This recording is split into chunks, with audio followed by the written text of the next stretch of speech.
पूर्णिया जिले के चंपानगर ओपी थाना क्षेत्र के अंतर्गत लगने वाले मवेशी हाट राजघराने की आपसी बंटवारे को लेकर हुआ बंद, जिसको लेकर मवेशी हाट में धारा 144 लगा दी गई है और जिला प्रशासन जांच कर रही है। राजघराने के वंशज शांतनु कुमार सिंह ने चंपानगर ओपी में आवेदन देकर कहा है कि मेरे पिता उद्यानंद सिंह चंपानगर दमोदी के रहने वाले थे। मेरे पिता 2 शादी किए थे। पहली पत्नी नूतन देवी से 2 पुत्र है, जिसमें मैं एक शांतनु कुमार और एक सुधांशु कुमार है। वहीं दूसरी मां पुतुल सिन्हा से 1 पुत्र हर्ष आनंद और 1 पुत्री ज्योति सिन्हा है।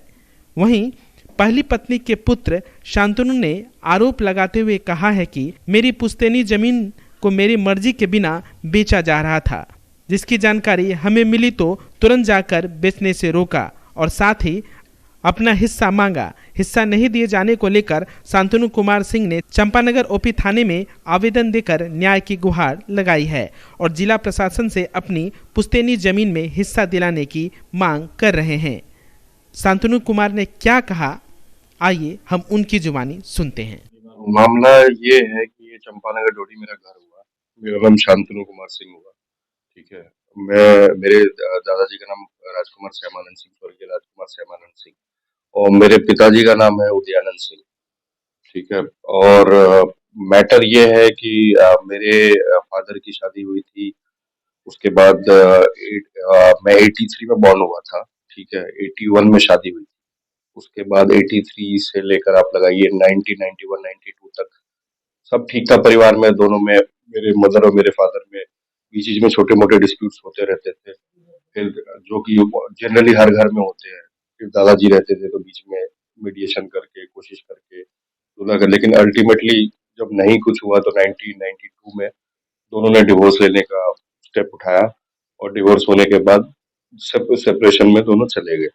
उसके बाद भी सेपरेशन होने के बाद डिवोर्स होने का जो ग्राउंड लिया था, जो बहुत ही अनफॉर्चुनेट है, बोलना तो मैं नहीं चाहूंगा, लेकिन जो डिवोर्स का ग्राउंड था वो इम्पोर्टेंसी था। इम्पोर्टेंसी का मतलब आप समझ ही सकते हैं कि क्या क्या ग्राउंड था। और उसके बाद होने के बाद भी, सारी चीजें होने के बाद भी परिवार में मेरा आना जाना, जब तक दादाजी थे दादी माँ थी, बना रहा, सब कुछ नॉर्मल ही था, क्योंकि मैं अपनी मदर के साथ रहता था। उसके बाद भी आना जाना सब कुछ लगा रहा।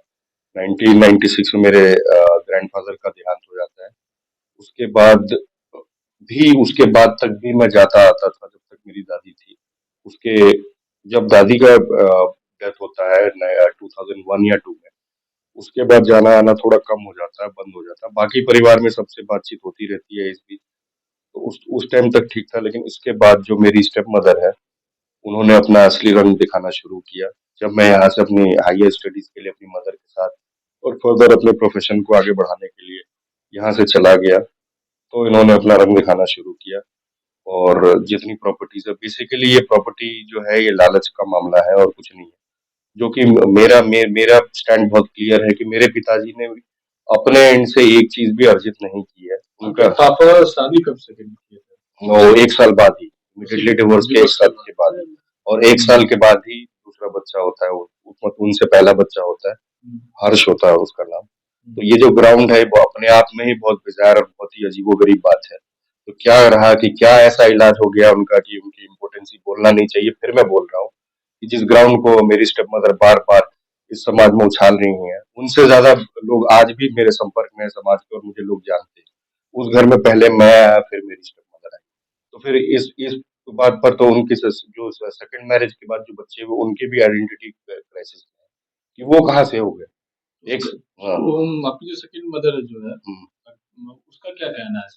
उनका ये कहना है कि आपका हिस्सा बनता है, चूंकि मेरी माँ ने लिख के दिया कि उदयानंद सिंह जी इम्पोर्टेंट है, वो बच्चा पैदा नहीं कर सकते, वो वैवाहिक जीवन का सुख नहीं दे सकते थे, इसलिए आपका हिस्सा नहीं बनता। ये बात उन्होंने थाने में कही। उसके बाद की बहुत हीटेड भी हो गया, बहुत आर्गुमेंट भी हुई और वो लोग थाने से चले गए। प्रॉपर्टी को लेकर क्या मामला? प्रॉपर्टी को यही मामला है कि वो हम कुछ नहीं देंगे, क्योंकि आपकी मदर ने लिख के दिया है, तो आपका राइट नहीं बनता है। तो नहीं बनता है तो उनके बच्चे का भी राइट नहीं बनता है। इस बात में मैंने लीगल ओपिनियन ली है, दिल्ली से लेके पटना से लेके पूर्णिया तक, और मैं अपने लीगल एडवाइजर के संपर्क में हूँ। हमने भी केस फाइल करने के लिए वो आगे आवेदन दे दिया है। हमारी ड्राफ्टिंग चल रही है। कल एसडीएम के कोर्ट में दोबारा डेट है, सारी जमीनें डील कर रहे हैं। और एक सबसे बड़ी बात है कि मुन्ना झा एक ऐसा व्यक्ति है जिसने कि परिवार को तोड़ने में सबसे ज्यादा वो किया है, अहम भूमिका उसी की है। परिवार में वो किसी की नहीं सुनती, केवल मुन्ना झा के कहने पर चलती है। और मुन्ना झा इसमें बेसिकली दलाली कर रहे हैं, सारी जमीनें वही डील कर रहे हैं और मुन्ना झा इसमें मास्टरमाइंड है। 44 जमीन पे लगा वो कैसे? वो इसी वजह को लेकर लगा कि हम लोग अपनी जमीन पे अपने राइट के लिए गए, तो प्रशासन ने उसको जाकर रुकवाया। वहाँ पे क्या लगता था? वहाँ पर हटिया लगता था 1965 से।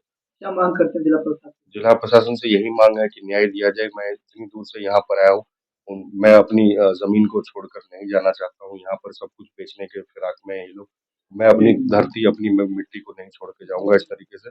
जो भी इलीगल सेलिंग हो रही है, जो भी इलीगल एग्रीमेंट हो रहा है, उसको इमीडिएटली रोका जाए। तो आप जो गए हैं, मतलब चंपानगर जो आप गए हैं अपने घर, जी, तो वहाँ क्या आप अंदर जाने आपको मिलता है या अंदर जाना मिलता है, बिल्कुल जाते हैं। पिछली बार भी गए थे। आपकी दूसरी माँ से बातचीत नहीं हुई? नहीं, वो फोन पर नहीं आती है, फोन पर नहीं आती है। जब वो गलत होता है इंसान तो बात नहीं करता है।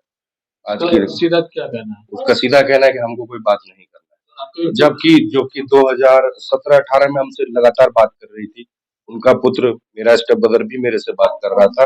उसके सारे कम्युनिकेशन जो बात है, उसकी जो कमिटमेंट है वो मेरे पास है, मैसेज में, व्हाट्सएप पे, फेसबुक पे सारे सेव कर रखे हैं मैंने। तो आपके पिताजी अभी तो जिंदा है। तो उनका क्या कहना है? उनका कुछ नहीं कहना है। वो जो कहती है, सबसे बड़ी बात है कि मेरे पिताजी को प्रेशर में करके जबरदस्ती वो क्या कर रही हैं, क्या कारण है, बोलती है वही वो करते हैं। वो अंदर से चाहते हैं और वो जानते हैं, चूंकि मैं उनके साथ रहा हूँ बचपन से, उनका स्टैंड मुझे पता है। लेकिन वो उनके प्रेशर में इस तरीके से मजबूर कर दिया है कि वो लाचार है, और इतने लाचार हैं कि वो कुछ भी नहीं बोल पा रहे। अभी आपकी माँ कहाँ पे? मेरी मदर भी अब दिल्ली में रहती है। आप लोग भी वही रहते हैं? जी, मैं अपना अलग रहता हूँ। इसी वजह से, इसी आगे कारण की क्या आप लोग करेंगे? आगे यही है, आगे लीगल वो करेंगे। और ये मुन्ना झा जो कर रहा है उसको छोड़ेंगे नहीं। मुन्ना झा सारा चीज मुन्ना झा ने अभी रिसेंटली लास्ट ईयर डकैती हुई है, हमारे घर में चोरी हुई है हाथी के दांत को लेकर। उसमें भी किंग पिन था, मास्टरमाइंड था। उसमें कई सारे लोग थे जो पकड़े गए, पिंकू झा और कुछ लोग। उसमें मुन्ना झा गायब हो गए, मुन्ना झा भागे हुए। लेकिन सबसे कमाल की बात है कि करने वाला ही देखिए, हमारे घर से चोरी होती है, इसके बाद भी वो परिवार का हिस्सा बना हुआ है। और बहुत चीजें हैं, बहुत चीजें ऐसे खुल के आ रही है, रोज एक दिन उसकी परतें खुल रही है, जो कि हम इस चीज को लेके एसपी साहब के पास भी जाएंगे, डीएम साहब के पास भी जाएंगे।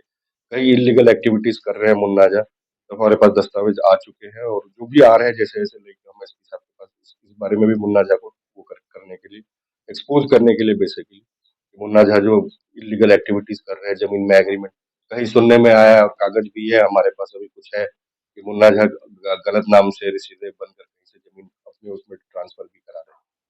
ये चीज भी है, और ये चीज को भी लेके अपनी जाति परिवर्तन करके वो कर रहे हैं। मुन्ना झा इस खेल के पीछे एकमात्र व्यक्ति है, वो मुन्ना झा और भगवान।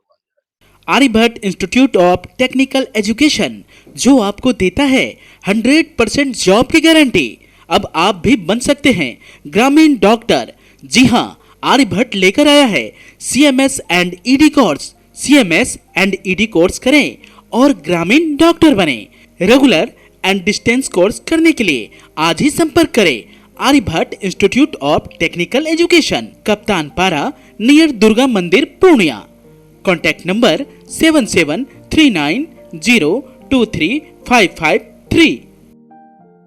अब आपको पटना सिलीगुड़ी या बाहर इलाज के लिए जाने की कोई आवश्यकता नहीं, क्योंकि अब सीमांचल और कोसी जोन के मरीजों के लिए खुल गया एक सुपर स्पेशलिटी हॉस्पिटल। आपके शहर पूर्णिया के NH31 लाइन बाजार कप्तान पुल के पश्चिम में Galaxy hospital and heart care centre. Service to all from top to bottom, treatment, admission, radiology, pathology, neurology and respiratory medicine. 4 bed का अत्याधुनिक डायलिसिस यूनिट और 20 बेड का अत्याधुनिक ICU और CCU। BPL कार्डधारी मरीज को प्रत्येक रविवार निःशुल्क देखा जाता है एवं भर्ती मरीज का रियायती दर पर इलाज किया जाता है। साथ ही प्रत्येक महीने के 5 तारीख को सामान्य रोगी को निःशुल्क देखा जाता है। Galaxy hospital and heart care centre, address NH31 line बाजार, वेस्ट ऑफ कप्तान पुल, पूर्णिया।